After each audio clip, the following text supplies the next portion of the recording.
안녕하세요. 정신없는 정신과 의사입니다. 혹시 여러분 중에 이런 경험 있으신가요? 중요한 시험이 얼마 남지 않았는데 갑자기 스마트폰이 손에 잡히고 딱 5분만이라고 다짐했는데 어느새 2시간이 지나 있거나 그리고 나서 나는 정말 의지력이 쓰레기야 라며 자책하게 되는 그런 순간이요. 저도 의과대학을 다닐 때 그랬어요. 해부학 시험 전날 중요한 내용을 외워야 하는데 손은 어느새 게임을 켜고 있더라고요. 그때는 몰랐죠. 이게 단순히 게으름이나 의지력 부족 문제가 아니라는 걸요. 특히 우리 ADHD를 가진 사람들에게는 뇌 구조상 더 어려운 일이라는 걸 말입니다. 오늘은 그 충동의 정체를 파헤쳐보고 무엇보다 완벽하게 조절하지 못할까봐 아예 시도조차 안 하는 우리들을 위한 실전 전략을 알려드릴게요. 매일 나 자신과의 싸움에서 지고 있어요. 왜? 나는 이렇게 충동을 못 참을까요? 네, 화면에 보이시는 이 질문 정말 마음이 아픕니다. 저도 수없이 저 자신에게 했던 질문이거든요. 하지만 여러분, 이 질문 자체가 잘못되었을 수 있어요.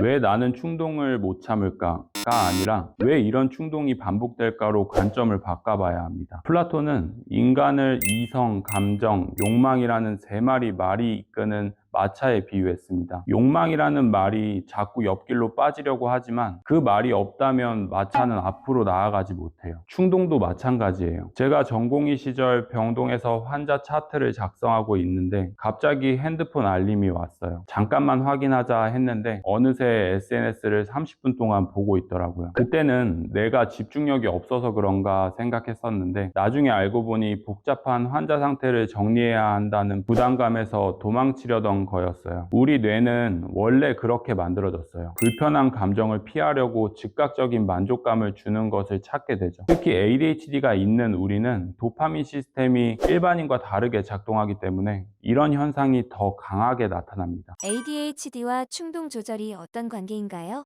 그냥 내 성격 문제 아닌가요? 정말 좋은 질문이에요. 많은 분들이 이걸 성격 탓으로 돌리시는데 사실은 뇌과학적인 근거가 있어요. 도파미네이션의 저자 애나 램킨 교수가 말했듯이 도파민은 단순한 쾌락의 신호가 아니라 행동을 촉진하는 원동력이에요. 우리 ADHD인들은 이 도파민 회로가 일반인과 다르게 작동하죠. 저 같은 경우를 예로 들면 의과대학을 다닐 때 중간고사 기간에 이런 일이 있었어요. 생리학 공부를 하고 있는데 갑자기 방정리가 하고 싶어지더라고요. 평소엔 방정리에 관심도 없던 제가 말이죠. 그때는 내가 공부를 피하려고 이러는구나 정도로만 생각을 했는데 나중에 정신과 의사가 되고 나서 깨달았습니다. 이게 바로 현재의 불편한 감정으로부터 도망치려는 뇌의 자연스러운 반응이었다는 걸요. 공부해야 한다는 압박감, 완벽하게 못할까봐 하는 불안감, 이런 것들을 피하기 위해 뇌가 다른 활동을 찾는 거죠. 우리 ADHD들의 전전두엽은 일반인보다 도파민 농도가 낮아요. 그래서 지금 당장 기분 좋아지는 것에 더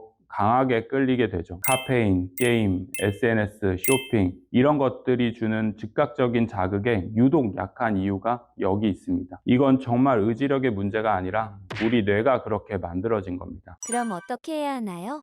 의지력만으로는 한계가 있는 것 같아요. 맞아요. 의지력만으로는 안 돼요. 한 책에서는 의지는 근육과 같아서 계속 사용하면 지치고 고갈된다고 표현을 했어요. 그래서 제가 실제로 사용하고 있는 그리고 환자분들께 권하는 3가지 실전 전략을 알려드릴게요. 첫 번째는 충동을 억누르지 말고 대화하기예요. 저 같은 경우 대학생 때 이런 방법을 터득했어요. 중간고사 공부를 하고 있는데 갑자기 방 정리가 하고 싶어지더라고요. 평소엔 방 정리에 관심도 없던 제가 말이죠. 그때 억지로 안 돼, 공부해야 해 라고 하지 말고 잠깐 지금 내가 왜 갑자기 방 정리를 하고 싶을까 라고 스스로에게 물어봤어요. 그러니까 답이 나오더라고요. 내가 이 어려운 개념을 이해 못할까 봐 불안해하고 있구나. 그래서 다른 걸 하면서 도망치려고 하는구나. 이렇게 충동의 실체를 인식하면 억지로 참지 않아도 자연스럽게 충동이 가라앉더라고요. 예를 들어 밤늦게 배달앱을 켜려는 순간에 지금 배고파서 그런가? 아니면 오늘 하루 너무 힘들고 위로받고 싶은 건가? 라고 물어보세요. 그러면 배달 음식 대신 따뜻한 물 한 잔으로도 충분할 수 있어요. 환경을 바꾸는 것도 도움이 될까요?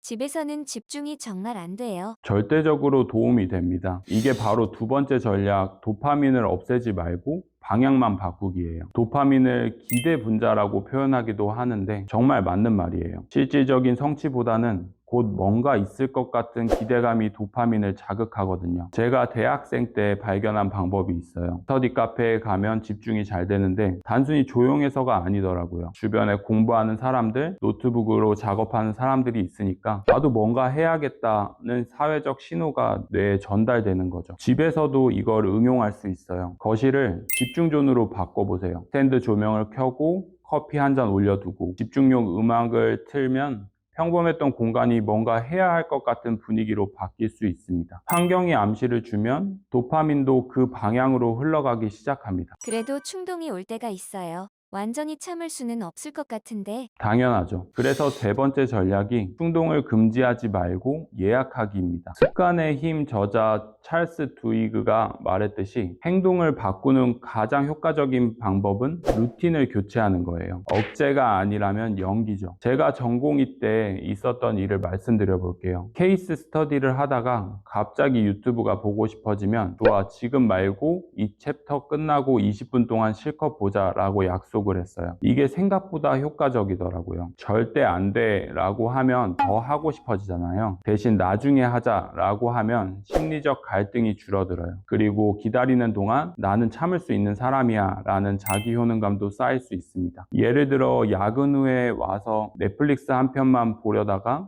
3편까지 본 경험 있으시죠? 그럴 때는 넷플릭스를 아예 지우는 게 아니라 금요일 저녁에 실컷 보는 날을 정해두세요. 물론 수능이나 고시같이 장기적으로 꾸준히 공부를 해야 한다면 지우는 게 낫습니다. 핵심은 충동을 나쁜 것으로 보지 않는 거예요. 지금 피하고 있는 감정이 무엇인지 알려주는 신호거든요. 다만 여기서 조심해야 할 점이 있어요. 충동을 이해한다고 해서 그 충동적인 행동을 우선순위로 가져가면 안 돼요. 특히 우리 ADHD들은 즉각적인 만족감을 주는 활동들, 게임, 과식, 충동구매 같은 것들에 쉽게 빠질 수 있어요. 이런 것들을 내 감정을 달래주는 중요한 일이라고 정당화하면 오히려 더 큰 문제가 생길 수 있습니다. 여러분, 오늘 말씀드린 3가지 전략을 정리해 드릴게요. 첫째, 충동과 대화하세요. 왜 지금 이걸 하고 싶은 걸까? 물어보세요. 두 번째, 환경을 바꿔서 도파민 방향을 전환하세요. 세 번째, 충동을 금지하지 말고 예약하세요. 지금 말고 나중에 라고 약속을 하는 거죠. 가장 중요한 건 이 모든 건 연습이라는 거예요. 저도 지금까지 완벽하게 조절하지 못해요. 가끔 실수하고 계획이 어긋날 때도 있어요. 하지만 그때마다 내 뇌가 불편한 감정을 피하려고 했구나 라고 이해하려고 합니다. ADHD라서 안 되는 게 아니라 ADHD라서 다르게 해낼 수 있어요. 완벽하지 않아도 괜찮습니다. 한 번에 성공하지 못해도 괜찮고요. 중요한 건 조금씩이라도 나아가는 거예요. 여러분도 할 수 있습니다. 오늘 영상이 도움이 되셨다면 구독과 좋아요 눌러주시고 혹시 여러분만의 충동 조절 팁이 있다면 댓글로 공유해주세요. 그 작은 경험 하나가 같은 어려움을 겪고 있는 누군가에겐 큰 도움이 될 수 있어요. 감사합니다.